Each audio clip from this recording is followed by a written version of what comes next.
चलिए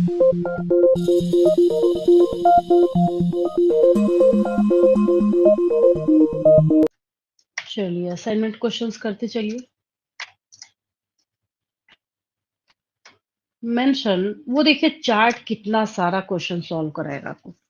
mention first evolved phylum, आप ही पे छोड़ा मैंने, आप ही आंसर करेंगे, बताइए।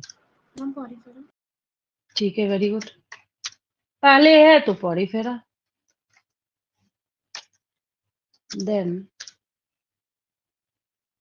Name of phylum which possesses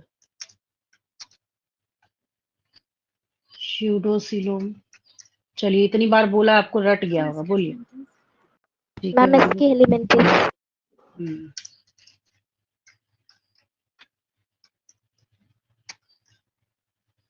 then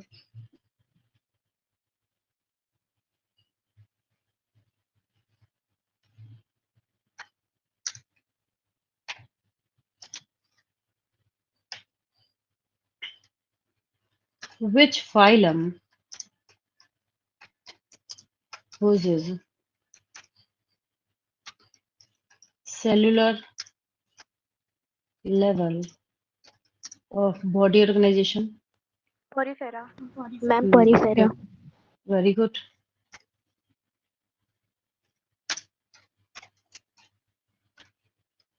देखिए आपको लगा कहीं से भी कि चैप्टर टफ है ये? नहीं ना, ऐसे ही आपको पूरा चैप्टर याद हो जाएगा जब एंड होगा तो। इसी में कंफ्यूज करते हैं बच्चे। Porifera,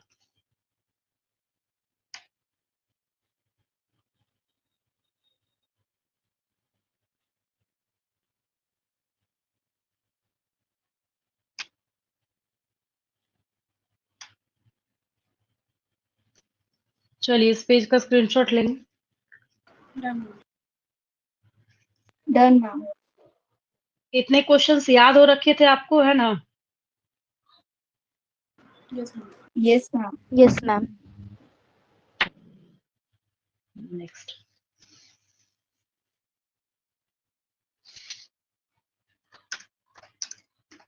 what do you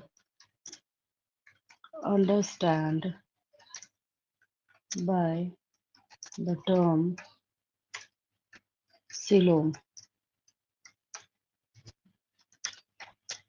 The space between, हाँ ठीक है, very good. The space between the alimentary canal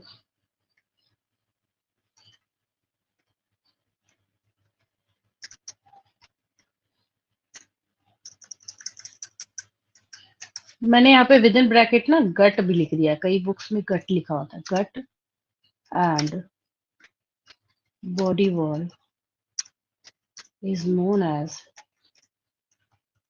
coelom. अब आपके पास जो सीरीज अवेलेबल है ना बुक में, उसको देख के ध्यान से आंसर कीजिएगा। नेम द फाइलम, नाम तो आपको याद हो जाएगा धीरे धीरे, उसकी टेंशन नहीं है। Name the phylum which possess first time coelom.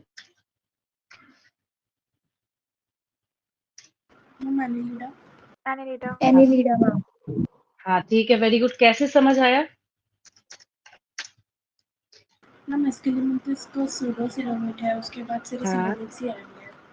हाँ, समझ गया ना? तो उसके बाद जो है तो ऑब्वियस है वो क्या होगा, पहली बार उसने सिलोम शो करा है। एग्जाम में क्वेश्चन बताती हूँ मैं आपको, नीट के एग्जाम का क्वेश्चन यही था। 4 ऑप्शंस थे।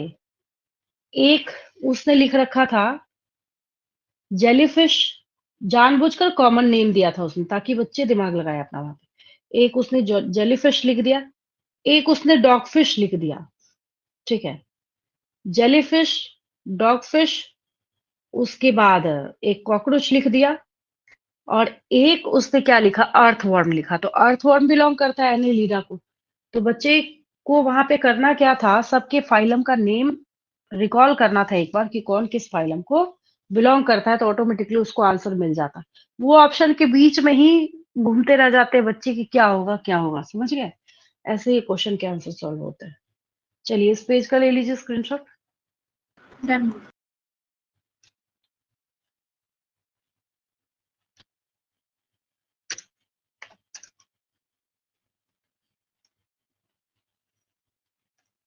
मेंशन द फाइला, फाइलम का प्लूरल फाइला होता है, विच पोजेस। अगर मैंने यहाँ पे एक्सटर्नल सेगमेंटेशन लिख दिया तब नहीं आएगा core data. External, ma'am Annelida, ma'am हाँ, एनीलिडा, और arthropoda, ma'am arthropoda. mention the phyla which possess external segmentation। तब सिर्फ दो ही होगा, एनेलिडा एंड ऑर्थ्रोपोडा। एक और है जो आप शुरू से पढ़ते आए हैं, जब यहाँ पे ऑर्थ्रोपोडा आ ही गया तो लगे हाथ इसका भी याद ही कर लीजिए। Name the largest phylum. Ecology, arthropoda, हाँ ऑर्थ्रोपोडा है। बोला जाता है कि 10 में से 8 ऑर्गेनिज्म इस अर्थ पे ऑर्थ्रोपोडा है। 10 में से 8, आप समझिए कितनी पॉपुलेशन है इनकी, ऑर्थ्रोपोडा।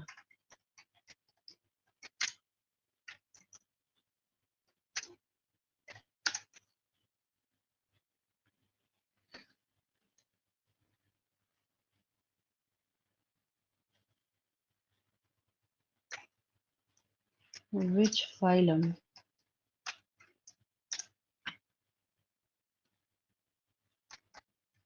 possess, फाइलम नहीं फाइला कर दीजिए, एक से ज्यादा आएगा ना। Phyla possess radial symmetry. देखिए दो सी वाले हैं, हाँ, और एक इकाइनोडर्माटा। ठीक है, वेरी गुड।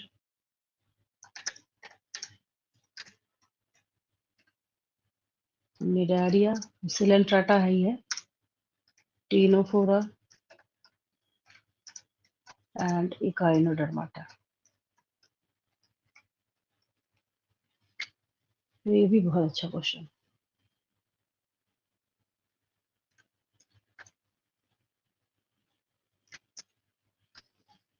चलिए इस पेज का लेंगे screenshot.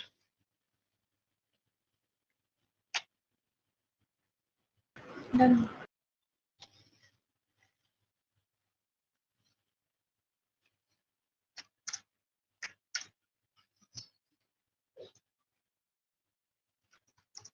In human body which part possess segmentation। Ma'am vertebral, हाँ, वर्टिब्रल कॉलम।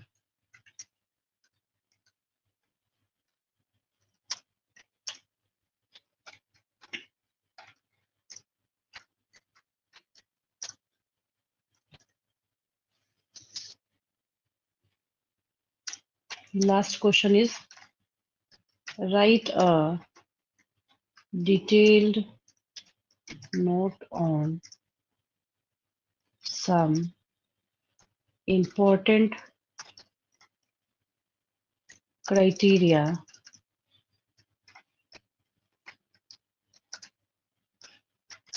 for classification।